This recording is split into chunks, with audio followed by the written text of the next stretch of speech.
Le Nigeria, pour commencer, regard croisé ce soir, on va évoquer cette forte augmentation des viols durant le confinement.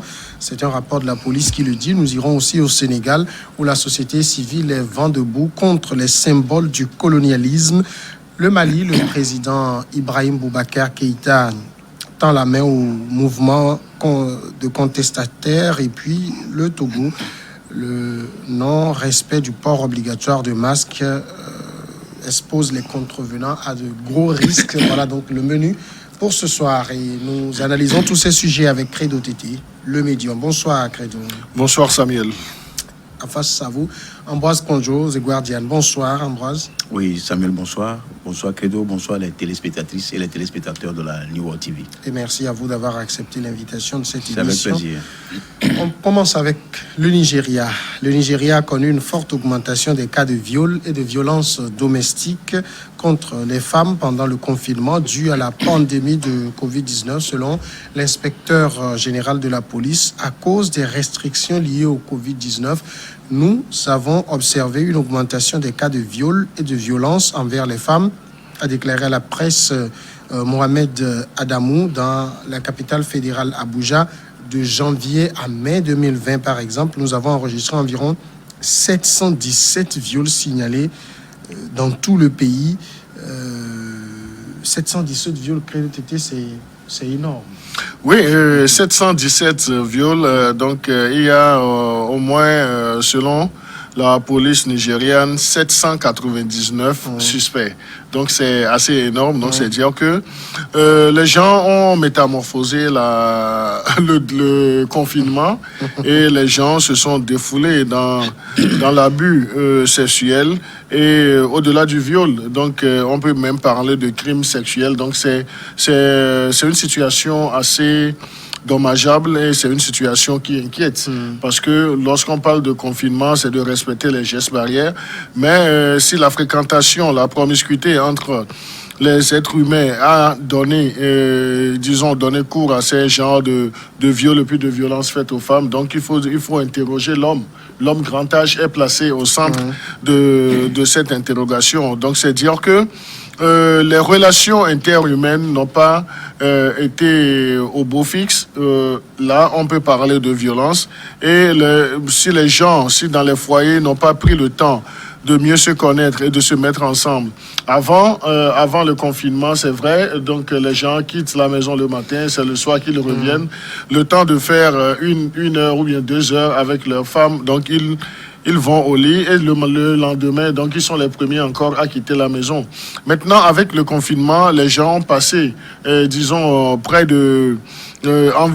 disons à la moyenne plus de 18 heures de temps avec leurs femmes et les caractères cachés se sont révélés au grand jour et les sauts d'humeur s'étaient mélangés et les incompatibilités aussi d'humeur ont fait jour et voilà que la situation est assez alarmante. Aujourd'hui, nous parlons du Nigeria parce que c'est le cas nigérien qui est révélé, mais je crois que de ces cas, il y en a dans les autres pays. On peut en trouver également au Togo. Alors, si on parle ici de cas de viol qui ont augmenté pendant le confinement, cela veut dire indubitablement ces viols entre parents. Oui, et ça, c'est l'aspect que les gens ont souvent oublié, que entre parents, il peut y avoir de viol. Parce que le viol a souvent pris une forme institutionnelle au sein même de la famille, au sein du couple. Parce qu'à un moment donné, si la dame ne veut pas faire l'amour, le monsieur l'oblige à faire l'amour. Mais ça, beaucoup d'experts, il y a certains experts qui n'adhèrent pas à cette hypothèse, parce que quand vous êtes marié, vous êtes obligé de consommer votre mariage. Bon, c'est à moins que la femme soit malade ou qu'elle ne soit pas à même de faire le jeu. Maintenant, le viol extérieur, celui dont je parle d'extérieur, c'est lorsque la personne n'est pas consentante et qu'elle n'est pas de votre famille, c'est-à-dire vous n'êtes pas marié, que vous voyez une femme dans la rue, vous sautez sur elle ou dans un quartier, dans un bidonville, vous sautez sur la personne et vous faites ces conneries. Je crois que c'est ça qui est mis en exergue dans ce reportage, dans cette histoire. Parce que le Nigeria n'est pas, selon mes investigations, le Nigeria n'a pas été le seul pays à le faire. Il y a même pire au-delà. Les enfants se sont donnés à ces jeux-là à l'absence des parents à la maison. Donc c'est dire que le Covid-19 a tellement créé de dégâts tant matériels que moraux que aujourd'hui on ne sait pas comment arriver à juguler le mal. Mais heureusement que même quand on nous dit que nous devons vivre avec le mal, les choses sont en train d'être reprises dans plusieurs pays pour pouvoir éviter les abus ou les dérives. Parce que c'est là c'est les dérives qui arrivent. Parce que moi, je l'avais dit, j'avais eu une information que dans un centre de confinement, les confinés même se sont eus. Donc, je ne voulais pas... Non, c'est interpénétré. C'est ce que j'entrais dedans. Je ne voulais pas aller dans les vrais thèmes pour ne pas choquer les mœurs. Donc, c'est dire que quelqu'un qui fait l'amour 4 fois dans la semaine et qui se retrouve confiné dans une salle pour je ne sais que 3 semaines. Je ne parle pas de 2 ans ou 3 ans, 4 ans, où certaines femmes peuvent aller jusqu'à même à 6 ans. Les hommes, il y a certains hommes qui sont des accros. Il y en a aussi ce genre de femmes aussi qui sont accros, qui tous les jours doivent faire l'amour. Maintenant, ces genres de personnes qu'on confine à la maison, bonjour les dégâts. Soit c'est la femme elle-même, ou soit c'est la bonne, ou soit c'est les filles les gens du quartier. De la même manière aussi, il ne faut pas toujours renverser la tendance vers un axe. Il y a les 2 axes. Il y a des femmes aussi qui sont accros et qui courent derrière, et je vous dis que c'est des choses qui sont réelles dans le pays. Puisque c'est des choses qui ne se disent pas. À moins que cela tombe sur une femme déjà mariée avec quelqu'un d'autre, mais qui s'acoquine avec un autre gars, ou vice-versa, et qui a été décelé, c'est là où on en prend. Mais le reste, ce qui se passe il y a tellement de choses. Donc le cas du Nigeria n'est pas un cas isolé. Ça en a peut-être fait même un cas d'école ailleurs, surtout dans les pays arabes. Les pays arabes où la religion interdit beaucoup de choses, c'est ça même qui renvoie les gens vers le sexe. Plus vous interdisez, alors que c'est Dieu même qui en a créé, plus vous ouvrez la voie à des conneries, à des foutaises. Donc, je crois que le viol, elle est sanctionnée, elle est pénale, et elle est sanctionnée pénalement. Et ceux qui se commettent, ceux qui se hasardent à le faire, je crois qu'ils s'exposent à la loi, même si certains spécialistes du droit vous diront qu'il n'y a jamais eu de viol, ce n'est que le consentement de la femme elle-même. Alors qu'il y a des femmes, elle a beau être mince, tout ça là, si elle ne veut pas, elle ne fera pas. Alors, il y a ça, on ne le dit pas aussi. Cette statistique un peu alarmante au niveau du Nigeria, c'est selon l'UNICEF, il y a une femme sur 4 au Nigeria qui va subir des violences sexuelles avant l'âge de 18 ans, et la majorité des cas des violeurs ne sont même pas poursuivis. On a l'impression d'être dans un pays où c'est une situation, je ne vais pas dire légalisée, mais c'est une tendance finalement. Non, je crois que dans ces pays musulmans, il y a ce qu'on appelle aussi le poids de la religion. Donc le poids de la religion impose à un certain moment la loi du silence, la loi de l'omerta. Pour l'honneur de la famille, vous savez, généralement dans les familles nigérianes, dans la plupart des familles, les petites filles sont dotées ou bien sont pressenties pour des messieurs dès le bas âge. Et les familles essaient de protéger leur image, l'image de la fille, même s'il y a de ces cas ou bien lorsqu'il y a de ces dérives. Donc on se tait là-dessus parce qu'on ne voudrait pas que celui qui a fait la promesse ou bien celui qui a été reçu par la belle famille et qui a fait les formalités ne soit pas déçu au finish que la famille n'a pas tenu parole, bien n'a pas tenu promesse. Donc il y a le poids de la religion, et la religion même. La religion musulmane, c'est une religion qui est assez stricte, assez catégorique, et enfreindre les lois de la religion musulmane, cela constitue, disons, un poids sur celui qui le fait, et un poids également sur son entourage immédiat. par entourage immédiat, nous pouvons évoquer la cellule familiale. Donc, il ne faudrait pas jeter de l'opprobre sur la famille, même s'il y a de ces abus. Donc, on préfère les taire et puis conserver le secret. Et pour ceux qui ont eu la chance de faire le Nigeria un temps soit peu et puis de connaître les villes, la pratique qui a cours dans ce pays. Et donc, c'est vrai, avec tous les accoutrements qu'on nous montre comme faisant preuve d'un état assez pieux, ce n'est pas tellement ça. Ce n'est pas tellement ça, parce que la façon dont on oppresse les gens, même les jeunes filles, par le poids de la religion, ne faites pas ci, ne faites pas ça, ça les encourage plutôt à aller voir. Donc c'est ce que mon cher confrère Ambroise disait dans un certain sens. Lorsque vous mettez trop de pression, ou bien lorsque vous mettez trop d'interdits, les interdits suscitent de la curiosité à qui on interdit, disons, quoi que ce soit. Donc la personne voudrait aller au-delà.